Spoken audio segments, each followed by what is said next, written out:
বর্তমান সময়ের বাস্তবতা তুলে ধরে যদি আমরা বলি যে বাংলাদেশ মবের মূল্যকে পরিণত হয়েছে, কিছু শব্দ আমরা ব্যবহার করি, লজ্জাজনক বটে এবং কখনো কখনো অপমানসূচকও বটে। একজন মানুষ যতক্ষণ পর্যন্ত প্রমাণিত না হচ্ছে সে অপরাধ করেছে ততক্ষণ পর্যন্ত তাকে কিন্তু আসামিও বলা যায় না। আমরা কিন্তু আগেই বলে দিলাম যে শয়তান ধরার জন্য চেষ্টা করছি। এখন ভুলক্রমেও যদি কাউকে ধরা হয় সেও কি তাহলে শয়তান হিসেবে ট্রিটেড হবে?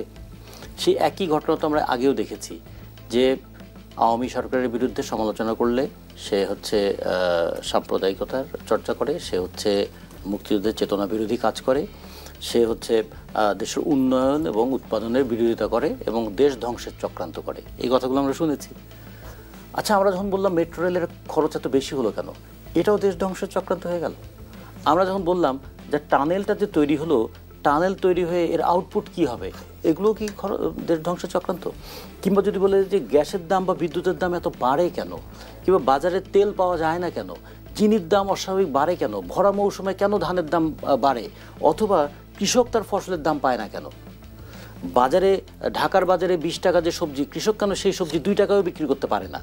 এগুলো প্রশ্ন করা কি কখনো ষড়যন্ত্র?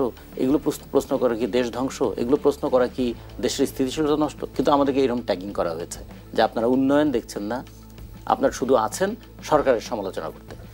এখনও যদি মানুষ সেই কথাগুলোই শুনতে থাকে তাহলে কি হবে?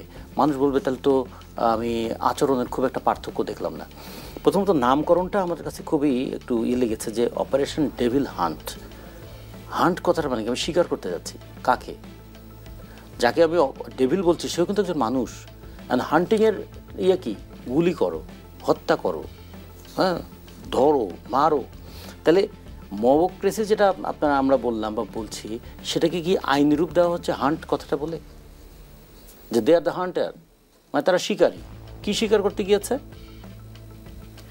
যদি এরকম হতো যে তারা অরাজকতা দূর করার জন্য একটা আমাদের বাহিনী সমস্ত দিক থেকে নেমেছে, সোসাইটিকেও একদিকে তারা যুক্ত করছে যে দেখুন এই অরাজকতা আলটিমেটলি দেশের অর্থনীতি নষ্ট করে, দেশের ভাবমূর্তিটাও নষ্ট করে, এবং সবচেয়ে বড় কথা আমাদের দেশের যে সামাজিক ভারসাম্য আছে সে ভারসাম্যটাও শেষ করে দেয়। যদি এই সমাজে নারীরা স্বাধীনভাবে পথ চলতে না পারে, যদি এই সমাজে আমাদের ধর্মীয় সংখ্যালঘুরা প্রতি মুহূর্তে আতঙ্কের মধ্যে থাকে, যদি এই সমাজে আদিবাসীরা তারা প্রতি মুহূর্তে পরবাসীর মতো ভাব নিয়ে থাকে, কিংবা এই দেশে কখনো কোনো একটা রাজনৈতিক চিন্তার কারণে প্রতি মুহূর্তে আতঙ্কিত হয়ে পথ চলতে হয়, তাহলে কি সমাজের স্বস্তিটা থাকে? এই কথাগুলো তো মানুষের কাছে নিয়ে যাওয়া দরকার। সেটা না করে আমি প্রতিপক্ষ বানিয়ে দিলাম যে each and every person may be treated as devil. কেন? আমার ইচ্ছার বিরুদ্ধে গিয়েছে বলে। তাহলে আমার ইচ্ছাই সব। তো এই জায়গায় আমার ইচ্ছাই যদি সব হয় তাহলে আমার তো স্বেচ্ছাচারী মন তৈরি হয়ে যাচ্ছে। এই জায়গায় আমরা মনে করি যে এর আগেও আমরা বহুবার শুনেছি এরকম কথাবার্তা, কিন্তু সেগুলোর ফলাফল খুব ভালো হয় নাই। অপারেশন ক্লিন হার্ট করতে গিয়েছিল, কিন্তু হার্টটা ক্লিন হয় নাই, কিছু মানুষের জীবন গিয়েছে। তো এইরকম যেন ঘটনা না ঘটে। আর প্রতি বিপ্লব বা ষড়যন্ত্র এই কথাগুলো তো দীর্ঘদিন ধরে শুনছি। বিপ্লবের পরে প্রতি বিপ্লব। আচ্ছা, এখন আমাদের দেশে দুটো ঘটনা আছে। একটা হচ্ছে যে আমরা 15ই আগস্ট দেখেছিলাম, তারপরে আবার 7ই নভেম্বরও দেখেছিলাম। তো এখন কোনটা বিপ্লব আর কোনটা প্রতি বিপ্লব এইভাবে কি দেখবো, নাকি দুটাই রাজনৈতিক ঘটনা? দুটারই একটা রাজনৈতিক কনসিকুয়েন্স আছে। এখন কোনোটাকে যদি বিপ্লব বলি আর কোনোটাকে প্রতি বিপ্লব বলি, তার মানে প্রতি মুহূর্তে কাউকে না কাউকে প্রতিপক্ষ বানানোর একটা চেষ্টা আমাদের আছে। এগুলো রাজনৈতিক ঘটনাকে রাজনৈতিকভাবেই ব্যাখ্যা করার একটা চেষ্টা করা উচিত। আগে ট্যাগিং করে ফেলাটা উচিত না। ট্যাগ লাগানোর মনস্তত্ত্ব কিন্তু সবচেয়ে সস্তায় অন্যকে ঘায়েল করার একটা ব্যবস্থা। এইটা কিন্তু মানুষের গণতান্ত্রিক চেতনাটাকে নষ্ট করে। আমরা দেখতে চাই ইকোনমি অ্যান্ড ইমোশন, এই দুটোর মধ্যে কোনটাকে বেশি গুরুত্ব দেব। অর্থনীতিতে যদি ভঙ্গুর দশা থাকে, ইমোশন টিকে থাকে না। যেমন একসময় রোহিঙ্গাদেরকে পাওয়ার ব্যাপারে আমাদের দারুণ ইমোশন ছিল, সেই উত্তরবঙ্গের অভাবী মানুষরা পর্যন্ত কম্বল নিয়ে ছুটেছিল রোহিঙ্গাদেরকে দেওয়ার জন্য। কিন্তু আজকে 5-7 বছর পরে তারা বললো যে এই বোঝা আমরা কতদিন বহন করব। ইমোশনটা কিন্তু হারিয়ে গেল অর্থনৈতিক চাপের কাছে। ঠিক তেমনি যে পরিমাণ ইমোশন নিয়ে আমি একটা সরকারকে সমর্থন করি, যদি দেখা যায় যে সরকার বাজার নিয়ন্ত্রণ করতে পারছে না, সরকার চাকরির ব্যবস্থা করতে পারছে না, সরকার আইন শৃঙ্খলার অবনতি রোধ করতে পারছে না, এমনকি সুষ্ঠু অবাধ গ্রহণযোগ্য নির্বাচনের ব্যবস্থা করতে পারছে না, তখন কিন্তু এই ইমোশনটা থাকবে না। ইকোনমিক আঘাত, যেটা ইকোনমিক যে এক্সপ্লয়টেশন বলি অথবা করাপশন বলি, সেই দুটাই কিন্তু মানুষের চিন্তাকে তখন আবার আগের জায়গায় আর থাকতে দেবে না। চিন্তাটা আবার পাল্টে যাবে। ফলে মানুষের চিন্তাটা পাল্টায়, এইটা তো গণতন্ত্রের একটা ভিত্তি, যে আজকে আমি যাকে সমর্থন করেছি। বাংলাদেশে এই অন্তর্বর্তীকালীন সরকার প্রায় 187টি আন্দোলনের 187 বার ঢাকার রাস্তা বন্ধ হয়েছে। তার মানে 6 মাসের মধ্যে 2 দিন বাদে প্রত্যেক দিনই কিন্তু কোনো না কোনো দাবিতে কোনো না কোনো রাজপথ বন্ধ হয়েছে। এত দাবি কেন? এগুলো দাবি না, এগুলো কিন্তু প্রত্যাশা। এগুলো প্রত্যাশা ছিল যে শেখ হাসিনা সরকার পতনের পর তারা স্বাভাবিকভাবে তাদের যে অধিকার, সেই অধিকার ফিরে পাবে। প্রকারান্তে কিন্তু তারা পায়নি সেই অধিকার। আমরা দেখছি যে আজকে বাজারে আপনি বলছেন প্রত্যাশা, কিন্তু জনদুর্ভোগকে হাতিয়ার হিসেবে নিয়ে আসলে দাবি বাস্তবায়নের এক ধরনের চেষ্টা দেখছি। এটিকে আমি হাতিয়ার হিসেবে দেখছি না। পৃথিবীর সকল আন্দোলন মানে একটা মানি না, আমারটা মেনে নাও। সুতরাং সে একটা জিনিসের বিরোধিতা করতে গেলে আপনার কিন্তু আর একটা জিনিস মেনে নিতে হবে। এটি জনদুর্ভোগ।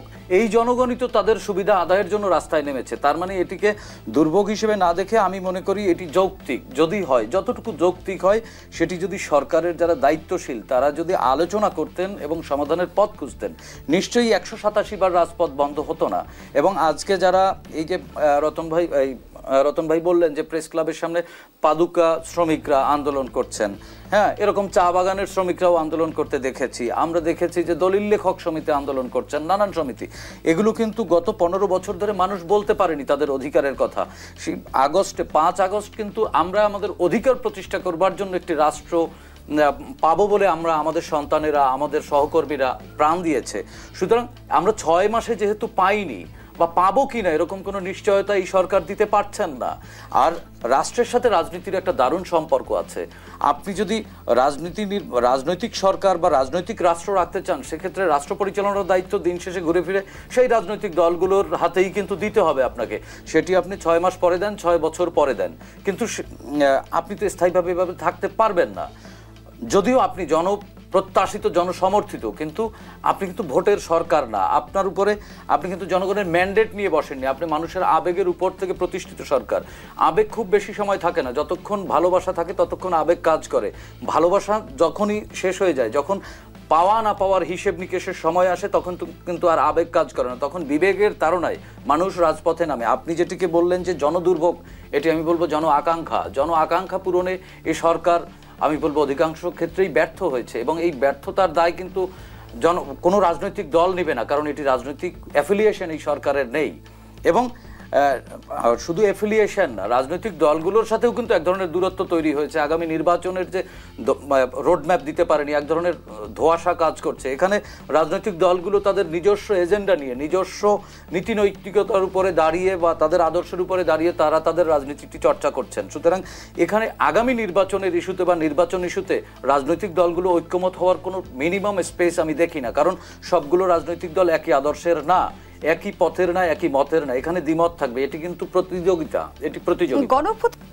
তাদের উদ্দেশ্যটি এখানে প্রতি বিপ্লব কে কার বিরুদ্ধে করছে? আমরা তো একটা আইনের শাসন প্রতিষ্ঠা করার জন্য সংগ্রাম করলাম।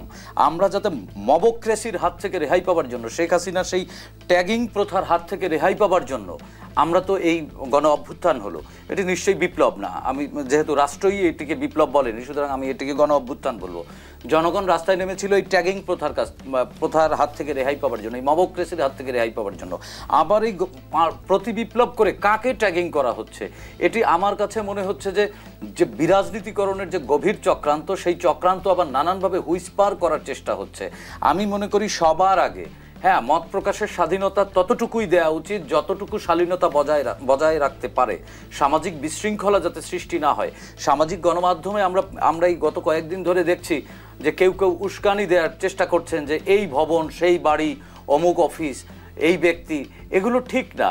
বাংলাদেশে তো আইনের শাসন প্রতিষ্ঠা হবার কথা ছিল। আইনের প্রক্রিয়ার মাধ্যমে যে কাউকে যে কোনো অপরাধে শাস্তি দেয়াই যেতে পারে, কিন্তু এই যে সামাজিক যোগাযোগ মাধ্যম বা এই যে ছোট ছোট শিক্ষার্থী যারা বয়সে তরুণ, তাদের মধ্যে এক ধরনের হিরোইজম কাজ করে। তারা একটি এই গণ অভ্যুত্থানে বিজয়ী শক্তি, তাদের মধ্যে এক ধরনের হিরোইজম কাজ করে। এই ইমেজকে কাজে খাটিয়ে অন্য কেউ কোন ধরনের ষড়যন্ত্র করছেন আমরা জানি না। যদিও আমাদের প্রতিবেশী রাষ্ট্রে এই পতিত ফ্যাসিস্টদের দোসররা এখনো লুকিয়ে আছে, আমাদের সোসাইটির মধ্যে আছে, নানান ফরম্যাটে আছে। তো তারা আবার হুইসপারিং করার চেষ্টা করছেন না তো? প্রতি বিপ্লব কার বিরুদ্ধে কে করছে?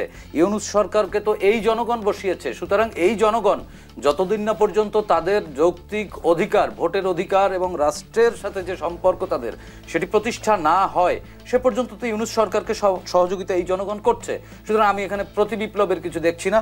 সরকারের এখনই দ্রুত সময়ের মধ্যে উচিত সব কিছু আমলে নিয়ে দ্রুত সময়ের মধ্যে আইনের শাসন, ল অ্যান্ড অর্ডার সিচুয়েশনটা দ্রুত কন্ট্রোল করা উচিত এবং দ্রুত আগামী নির্বাচনের যে রূপরেখা সেটি যদি দিয়ে দেয়, এই যে কু পাল্টা কু বলেন বা বিপ্লব প্রতি বিপ্লব বলেন, এগুলো কোনো কিছুই থাকবে না এবং রাজনৈতিক দলগুলোর মধ্যে প্রতিযোগিতা এটি থাকবে এবং এটি আরও প্রকট হতে পারে। এটি কিন্তু দ্বন্দ্ব না। আগামী জাতীয় নির্বাচনে এটি দ্বন্দ্ব না, এটি প্রতিযোগিতা, এটি প্রতিদ্বন্দ্বিতায় রূপ নেবে ত্রয়োদশ জাতীয় সংসদ নির্বাচনে। এখানে ভয় পাবার কিছু নেই, বাট সরকারকেই কিন্তু এই বিড়ালের গলায় ঘণ্টিটি বাঁধতে হবে।